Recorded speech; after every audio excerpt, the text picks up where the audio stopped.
আমি কি বলতে চেয়েছি সেই ব্যক্তি বুঝে যায়। কিন্তু যদি এই সেন্টেন্সটা লিখিত আকারে কারো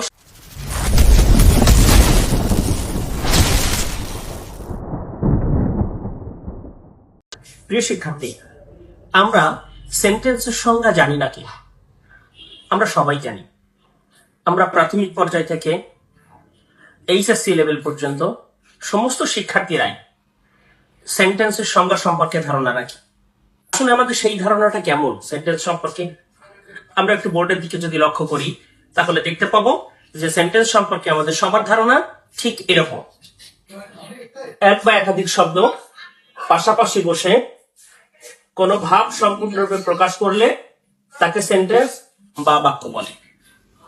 আমিও তোমাদের সাথে একমত, সেন্টেন্স সম্পর্কে এই ধারণাটাই সঠিক। কিন্তু আমরা যখন সেন্টেন্সের উদাহরণ দিয়ে থাকি তখন সবসময় আমরা একাধিক শব্দ প্রয়োগ করে সেন্টেন্সের উদাহরণ দিয়ে থাকি।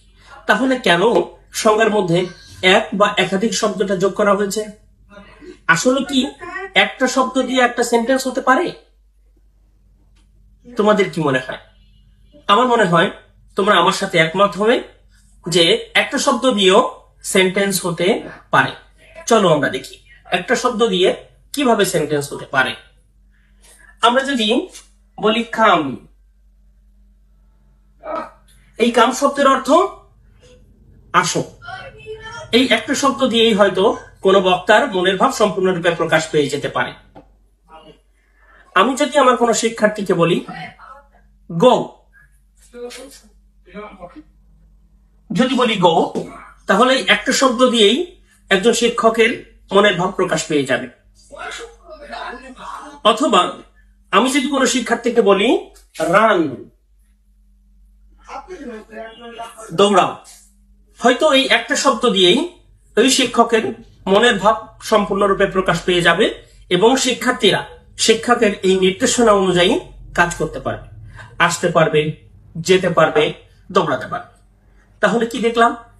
একটা শব্দ দিয়েই একজন বক্তার মনের ভাব সম্পূর্ণরূপে প্রকাশ পেয়ে যায়। তবে সেই শব্দটা সাধারণত কি হয়ে থাকে? সেই শব্দটা সাধারণত ভার্ব হয়ে থাকে। এবং এই ধরনের একটা শব্দ দিয়ে একটা বাক্য হয়ে যাওয়া, একটা ভার্ব দিয়ে একটা বাক্য হয়ে যাওয়া, এটাকে বলবে ইম্পারেটিভ সেন্টেন্স। আমরা নিশ্চয়ই বুঝে গেছি যে এক বা একাধিক শব্দের কথা কেন সেন্টেন্সের সংজ্ঞায় বলা হয়েছে।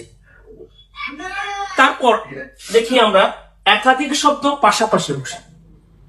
তাহলে একাধিক শব্দ পাশাপাশি বসলেই কি বাক্য হবে? আমার মনে হয় এই সংজ্ঞাটার মধ্যে যদি আর একটা শব্দ যুক্ত করা হতো তাহলে এই সংজ্ঞাটা আরো বেশি ইফেক্টিভ হতো। সেই শব্দটা কি? সেই শব্দটা হচ্ছে একাধিক শব্দ নিয়ম অনুসারে পাশাপাশি বসে। আমি এই শব্দটা কেন যোগ করলাম? কারণ আমরা যদি একটা বাক্য দেখি হোয়াইট বোর্ডে, আমি তোমাদেরকে লিখে দেখাবো যে শব্দ একাধিক শব্দ পাশাপাশি বসলেই হয়তো মনের ভাব প্রকাশ পেতে পারে, কিন্তু সেটা হয়তো ইন এ রিটেন ফর্ম, সেটা সেন্টেন্স আমরা বলতে পারি না। তাহলে আমরা দেখি একটু হোয়াইট বোর্ডে।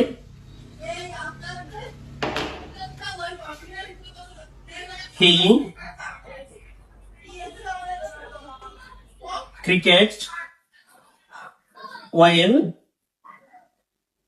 playing, এই সেন্টেন্সে চারটি শব্দ ব্যবহৃত হয়েছে। যদি আমরা না লিখে এই শব্দ কোনো ব্যক্তির সামনে উপস্থাপন করি হয়তো কিছুটা অ্যাবসার্ড মনে হলেও আমি কি বলতে চেয়েছি সেই ব্যক্তি বুঝে যায়।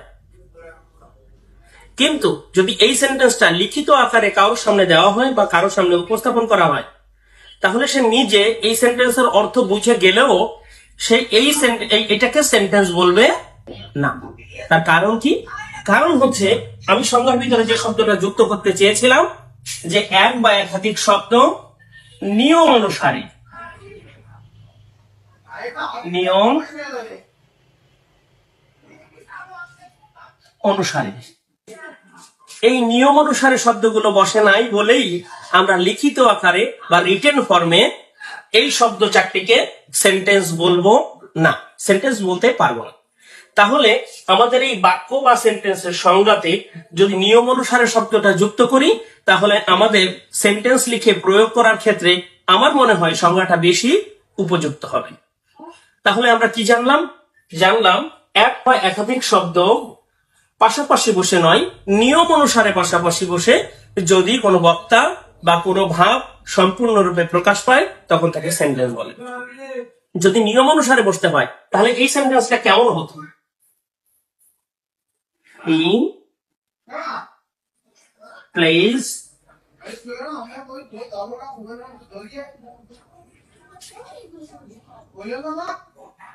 cricket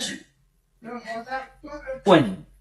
যদি আমি এই শব্দগুলোকে ঠিক এই ক্রম অনুসারে সাজাই, subject, verb, object or adverb, something else, যদি এইভাবে আমি শব্দগুলোকে সাজাই তাহলে আমরা প্রকৃতপক্ষে এটাকে লিখিতভাবে বা লিখিত ফর্মে আমরা তাকে বাক্য বলতে পারবো।